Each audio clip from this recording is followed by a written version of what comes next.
sini saya akan melanjutkan materi pembelajaran materi IPS, yaitu pekerjaan ibu kelas 3. Nah, tujuan kita dari mempelajari materi ini agar kita dapat mengenal jenis-jenis dari pekerjaan. Nah, di sini ada 2 poin, yaitu pekerjaan menghasilkan barang dan pekerjaan yang menghasilkan jasa. Kita masuk yang pertama, yaitu pekerjaan menghasilkan barang. Nah, sebelumnya apakah kalian pernah melihat orang-orang yang bekerja?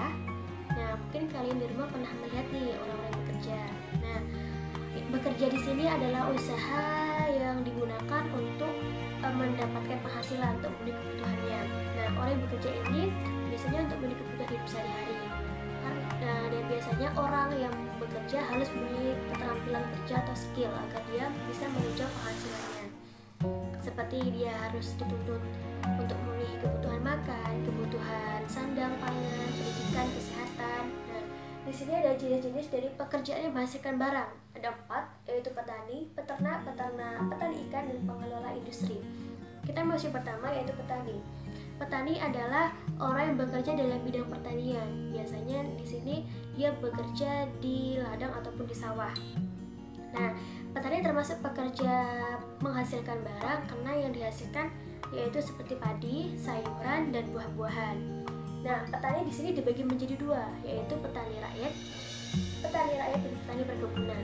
Nah, petani rakyat adalah usaha yang jenis tanamannya menghasilkan barang-barang bahan-bahan pokok seperti sagu, ketela, padi.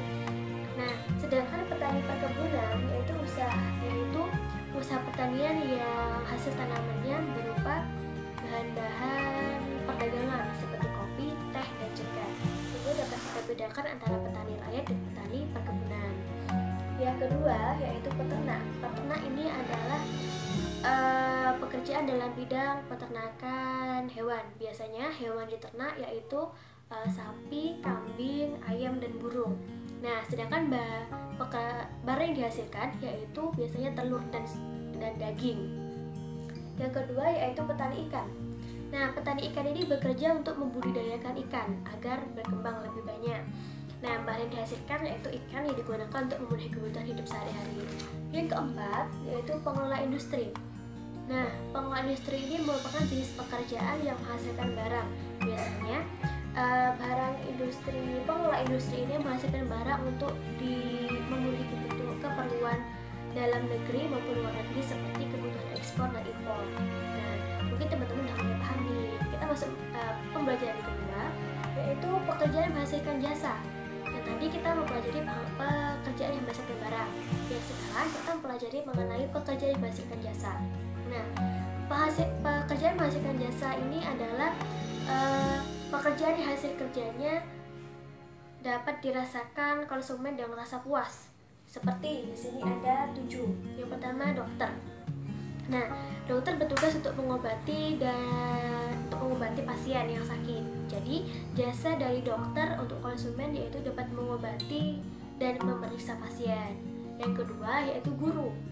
Guru yaitu bertugas sebagai pengajar atau menjadi pendidik untuk mengajar dan mendidik peserta didik atau menjadi pandai. Jadi, jasa yang diberikan untuk konsumen atau bagi peserta didik itu guru memberikan pengajaran agar siswa menjadi pandai. Yang ketiga yaitu pemangkas rambut. Nah, pemangkas rambut ini bertugas untuk memotong rambut. Sedangkan jasa yang diberikan kepada konsumen yaitu memberikan rasa puas karena rambutnya telah rapi. Nah, yang keempat yaitu polisi. Polisi yaitu bertugas untuk menjaga ketertiban lalu lintas dan menjaga keamanan.